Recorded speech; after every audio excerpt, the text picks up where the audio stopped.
We're back in Thailand checking on the boat, and this time the boat has been beautifully painted inside and out.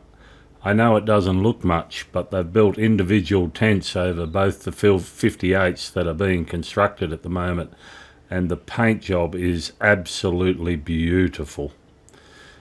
Whilst we're there, we decided we have a storage shed in Thailand because we hired a shipping container from Australia to pack our beautiful skip tender, all our fridge, freezers, washing machines, dishwashers, ovens, cooktops, dive compressors, diving gear, fishing gear, kayaks, push bikes, clothes, blankets, towels, all that stuff that you need to live on a boat.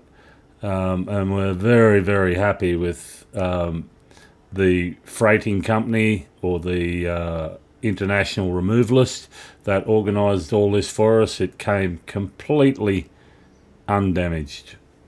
I'm here standing on the Portuguese deck under the great big beautiful overhang we've got over the front windscreen, which will keep the sunlight off Margie and I and the weather. You can see there's going to be a beautiful little walkway, a set of steps down onto that foredeck. This is coming back up the steps and around to the starboard side of the Portuguese deck.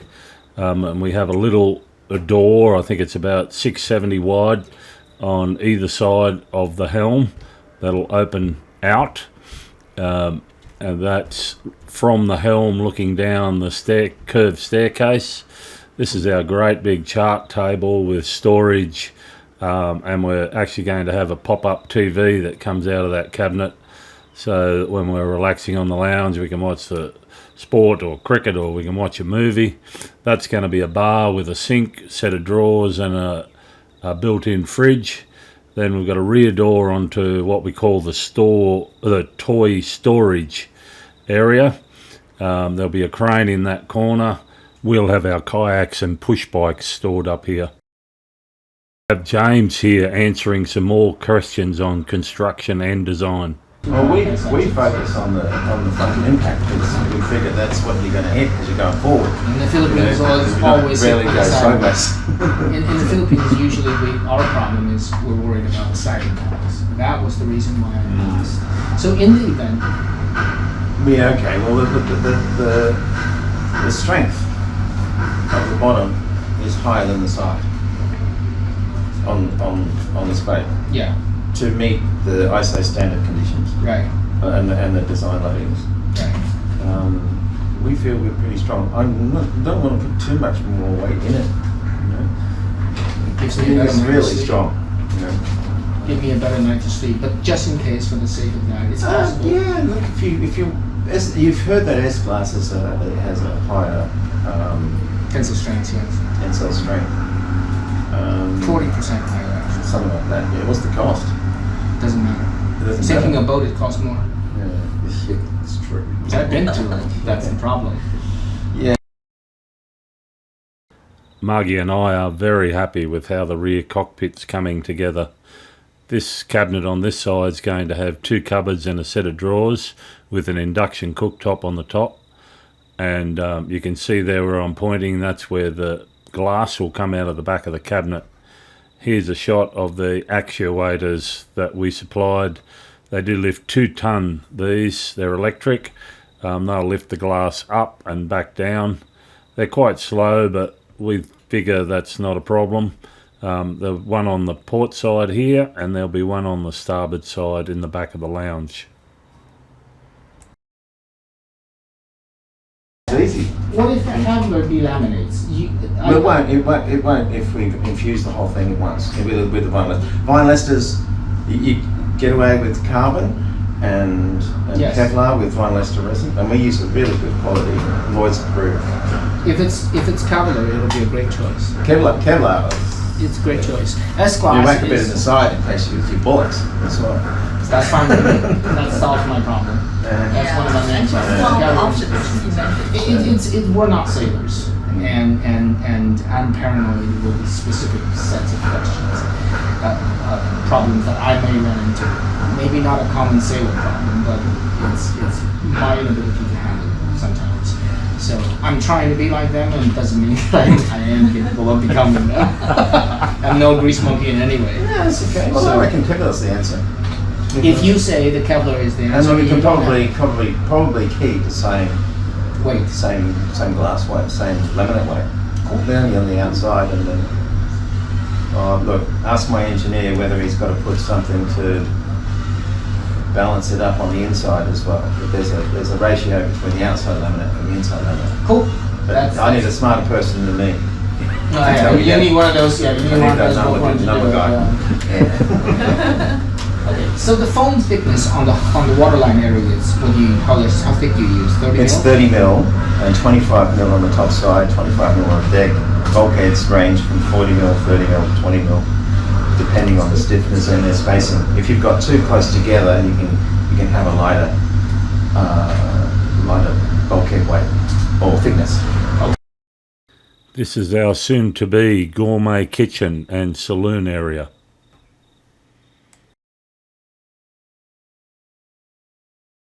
Things I was talking to Margie last night as well. I talked to Garcia about it, and Garcia says their sea cocks are above sea level. How do you do that? What's that? A The sea sea cocks are above water level. How do you do that? Don't. If you want water intake, it could be below the waterline. But there's not Right, many. that's The what I toilet's all understand. fresh water, so there's no toilet. I don't get how they do it. Well, no, with the engine room pickup, the engine seacock is in the engine room. That's obviously below waterline with a scoop on it. The water maker and the only other things then that are below the waterline for the pickup, and then The depth transmitter. the depth sounder also. Right. How many through hulls do you have on this boat? Not many. Minimum. There's the engine room. The engine has its own, and then there's another filter for the seawater intake for the aircon. Right. And I think we have a big enough one where we can- Generator, you have one. generator, genset, aircon, and seawater Right. washdown. Right. So about 4 to 5 Yeah. liters per hull. We're now in our master cabin before the furniture was installed, and here they've started to install the furniture without the formica and the timber dressings and the Corian benches and leather tops and all that sort of stuff. You can see there's plenty of room around there. We've got hanging space, shelving spots. Where I'm pointing there's going to be a shelf goes right across the top of the bed with some little overhead lights, and then the ensuite vanity has an open area down a set of stairs and into there, and this is the bedroom on the starboard side starting to take shape. And water pipes that go through the boat. And is it go through a hole or go through a PVC pipe for connections? Oh, the through-hole penetrators, you mean? Like these. Yeah, no, we got. You're doing the similar things, right? Yeah. Everything has a bulkhead penetrator. I mean, in the engine room, any watertight bulkhead with a penetrator You seal it with has a watertight sealed bulkhead penetrator. Yeah, Like in the engine room, we have the fuel lines that are down low. We can't get them up high, but all the electrical is kept above, way up. The problem with our issue when the engine was flooded, the engine room shit, the water went to the front side. So for some reason, the front was shut, the entire boat was tilted. Okay, well, look, the importance of the watertight bulkhead is really important. Oh yeah, definitely. Tell me about it. There she is. There's a 44 one. That's the watertight bulkhead across there, and there's another one here. So there's three separate compartments, Right. and you can see all of this forward section is sealed. There's one area here where the bow thrusters are fitted, but we put a watertight section under the tunnel, so that it doesn't gather water below it. So and there's a pump there as well. As we walk out of the rear cockpit and around to the port side, you can see the startings of my fish cleaning table, which will fold up and have a drain and cutting boards and all in. And then that locker there will have the dive compressor and dive tanks. And then there's a little set of stairs up and you can see way up there to the flybridge windows. Aircon, For the aircon system. yes. Is the aircons, your MEPF systems arranged as such? So that as Oh, they will be. Well, the aircon we have now, they're independent, so there's a pipe and a hose, uninsulated pipe, doesn't have to be insulated, and it just goes. If you're not insulated, what about the condensation? No. There's water, salt water cooling.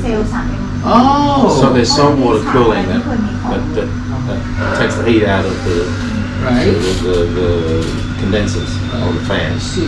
right? And then the air is then insulated out, so it doesn't sweat. Walking along the back of the boat there, you can see 2 stories lockers I've got, and around on the starboard side I have a tall locker where I'm going to put my fishing rods and all my lures and dive jackets and stuff like that. So again, this area is also in one area instead of scattered around the entire boat. My biggest problem. No, it's not scattered. What it is there's from the main power source, the batteries, then the AC supply goes down to one side, and another one on the other side, and the DC goes to the area too. So, in the storeroom, there is one electrical panel, and only one place to go, right? And then on the port side, there's another one under the stairs. Okay, so there's 2 of them. There's 2. Okay. And then all the hardware supply is run from there. So heavy cable down to there, and then small cables to the different loads. I see. Okay, so long as it can be confined to 1 or 2 places, it's easier because I'm no electrician. If I have to find out these problems, it'll be. And there's another junction box under the main, under the master cabin, which is for the anchor and the bow thrusters. Oh. Okay, so it could go forward, but I don't want to put it in a wet area. I want to put the main power supply there, and then junction it out to the engineers have set up some laser beams here to line up the sleeves for the drive shaft. This is shot down in the engine bay. It's quite deep, about 2.7 to 3 metres. We're walking up the port side steps and along the edge of the boat here and looking up at the flybridge windows. You can't see much of the paint through here because it's all covered with plastic, but we have a little angle on the front window there. These are just fixed glass panels treated with UV and tint for heat treatment. Spoken to Ralph, to Russ last night. He did explain to me. Ralph.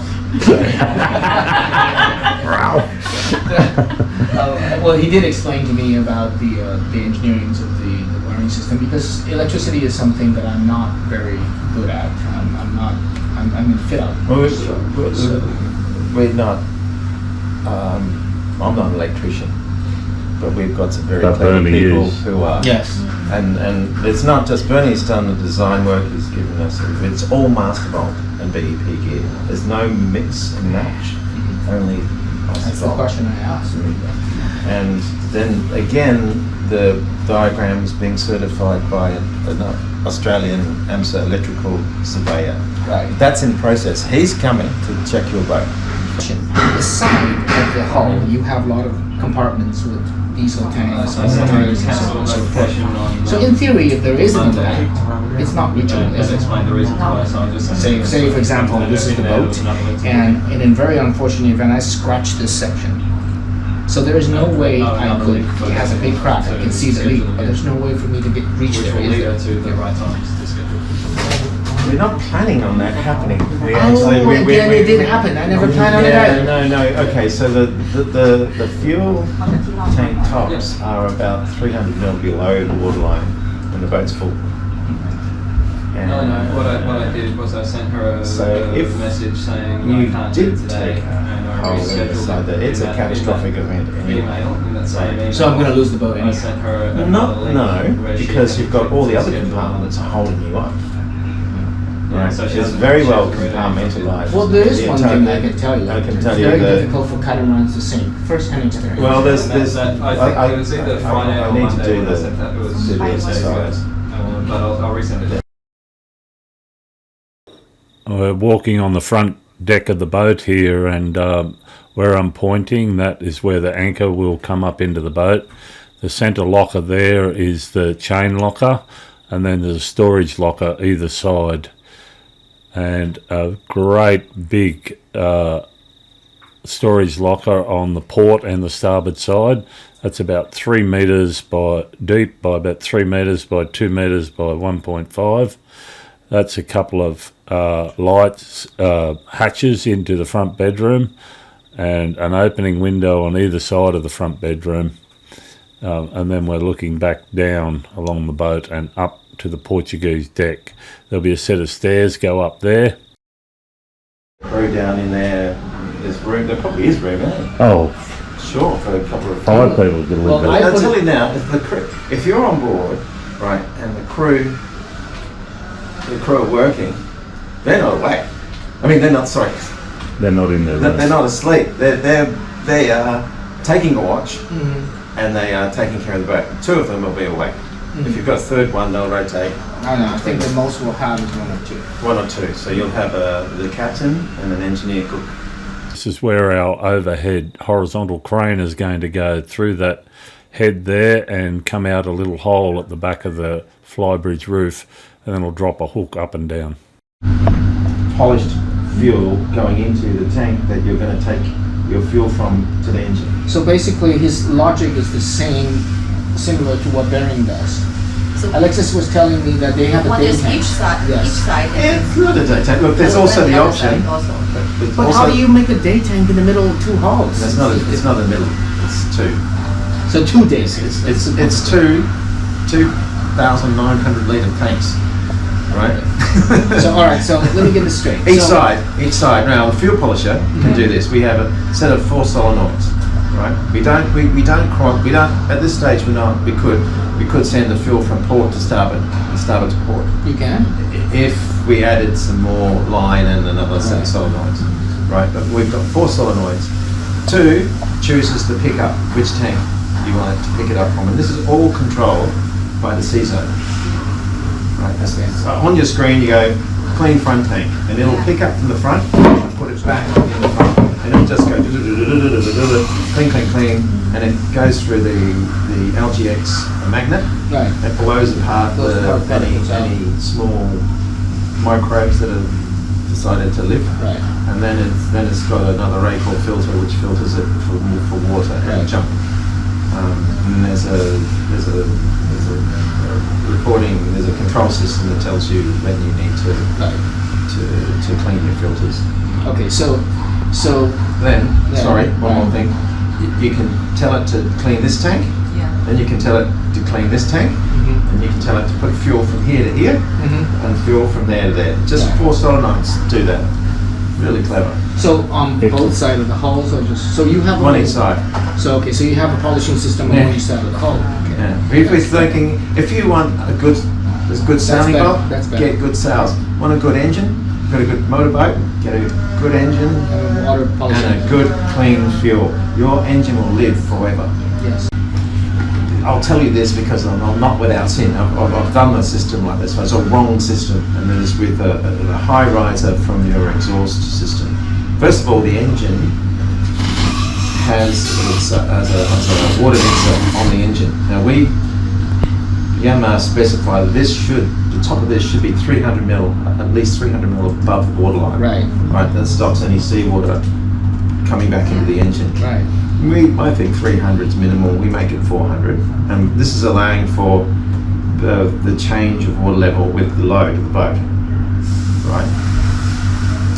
So it comes out of the riser into the water box. We'll talk about the idle bypass. It's got one itself, but none of this system is ever higher than the mixing elbow above the engine. So quite often, I think it happened to us. Yeah. he who was without sin cannot cast the first stone. I have had a problem, and it costs us money to fix it, but we don't do it anymore. We make sure that the exhaust system is safe from that, and you must be at least 100 mil higher on your exhaust mixing elbow than any part of the exhaust system. So if you're over cranking your engine, right, and water's passing through, it's not going to fill up your muffler box and then go back into the engine room, which is kills an engine. And it's common. It's a common problem that I found out, and now it's published that the safe exhaust system does not let that happen. The stainless railings have been installed here. They're 32 mil. They're going to have Dyneema cords through them. They fit down into sockets on the gunnels. The stainless bowsprit has been trialled for size here. And just another quick look of the engine bay on the port side. The locker, which I'll have the dive tank, and my fish cleaning table, which is formed up and getting ready to be shaped up and hinged onto the side of that cabinet. So the wet exhaust is underwater. The main exhaust, when you're underway, is an underwater exhaust. It comes out of the water mixer into the water lock, and then out and up and over, and then out through the bottom of the boat underwater. And then we also have an idle bypass, so when you're just starting the engine up, that doesn't have enough power to blow the water out of the water lock. Right. So we have a small one, and it just the engine can happily, Instead of going boom, boom, boom. So Instead of basically it bubbling comes out, away. yeah, I get what you mean.